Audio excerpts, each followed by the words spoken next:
Hello friends, आपके अपने YouTube channel पढ़ाई ऑनलाइन में आपका स्वागत है। ये आज 10 अगस्त 2020 के इम्पॉर्टेंट करंट अफेयर क्वेश्चंस हैं। इसका पीडीएफ आप डिस्क्रिप्शन से ले सकते हैं।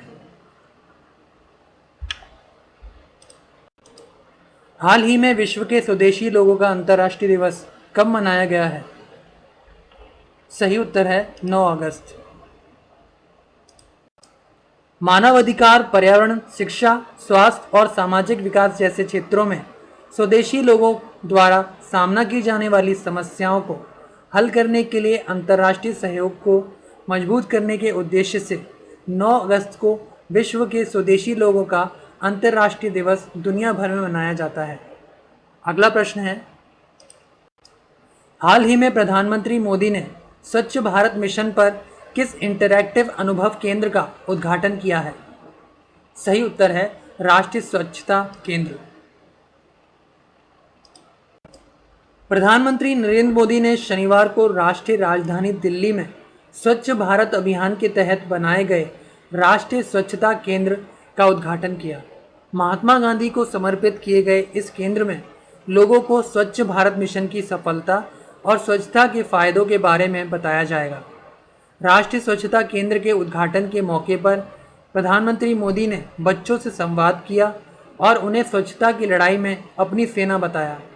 महात्मा गांधी ने आज ही के दिन आज़ादी की लड़ाई का आंदोलन शुरू करते हुए अंग्रेजों को भारत छोड़ो का नारा दिया था। इसी तर्ज पर पीएम मोदी ने भी गंदगी भारत छोड़ो का नया नारा दिया है। अगला प्रश्न है, हाल ही में आरबीआई ने बैंकों को सोने के मूल्य का कितने प्रतिशत तक का लोन देने की घोषणा की है? सही उत्तर है 90%। यहाँ पर बात हुई है आरबीआई की, तो आरबीआई की स्थापना हुई 1935 में। इसका मुख्यालय है मुंबई में और इसके गवर्नर हैं शक्तिकांत दास। अगला प्रश्न है, श्रीलंका में निम्न में से किसने चौथी बार देश के प्रधानमंत्री के रूप में शपथ ली? सही उत्तर है महिंदा राजपक्षे। श्रीलंका पीपल्स पार्टी के 74 वर्षीय नेता महिंदा राजपक्षे ने 9 अगस्त 2020 को चौथी बार देश के प्रधानमंत्री के रूप में शपथ ली है। महिंदा राजपक्षे के छोटे भाई और श्रीलंका के राष्ट्रपति गोतबाया राजपक्षे ने उन्हें प्रधानमंत्री पद की शपथ दिलाई।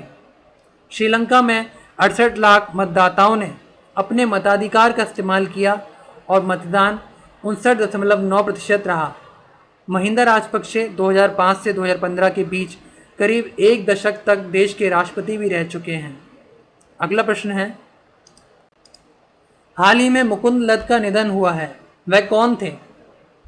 सही उत्तर है इतिहासकार। अगला प्रश्न है, हाल ही में एमएसएमई सक्षम पोर्टल किसने लॉन्च किया है? सही उत्तर है सिडबी। यहाँ पर बात हुई सिडबी की, तो इसका फुल फॉर्म है small industries development bank of India, Hindi में भारतीय लघु उद्योग विकास बैंक। इसकी स्थापना हुई 2 अप्रैल 1990 में। इसका मुख्यालय है लखनऊ में। अगला प्रश्न है, हाल ही में बीसीसीआई ने किस कंपनी के साथ स्पॉन्सरशिप सौदा स्थगित किया है? सही उत्तर है वीवो। यहाँ पर बात हुई बीसीसीआई की, तो बीसीसीआई का फुल फॉर्म है board of control for cricket in India, Hindi में भारतीय क्रिकेट कंट्रोल बोर्ड। इसकी स्थापना हुई दिसंबर 1928 में। इसका मुख्यालय है मुंबई में और इसके अध्यक्ष हैं सौरव गांगुली। अगला प्रश्न है, हाल ही में भारत का पहला हिम तेंदुआ संरक्षण केंद्र कहाँ खोला जाएगा? सही उत्तर है उत्तराखंड। यहाँ पर बात हुई है उत्तराखंड की, तो उत्तराखंड की राजधानी है, गर्मियों में है गैरसैंण और सर्दी में है देहरादून। इसके मुख्यमंत्री हैं त्रिवेंद्र सिंह रावत और राज्यपाल हैं बेबी रानी मौर्य। अगला प्रश्न है, हाल ही में किस देश ने तुर्की के सांसद को अपना प्रतिष्ठित पुरस्कार देने की घोषणा की है? सही उत्तर है पाकिस्तान। अगला प्रश्न है, हाल ही में एनएचएआई ने किस आईआईटी के साथ समझौता किया है? सही उत्तर है आईआईटी दिल्ली। यहाँ पर बात हुई है NHAI की, तो इसका फुल फॉर्म है national highway authority of India, Hindi में भारतीय राष्ट्रीय राजमार्ग प्राधिकरण। इसका मुख्यालय है नई दिल्ली में। इसकी स्थापना हुई 1988 में और इसके अध्यक्ष हैं सुखबीर सिंह संधू।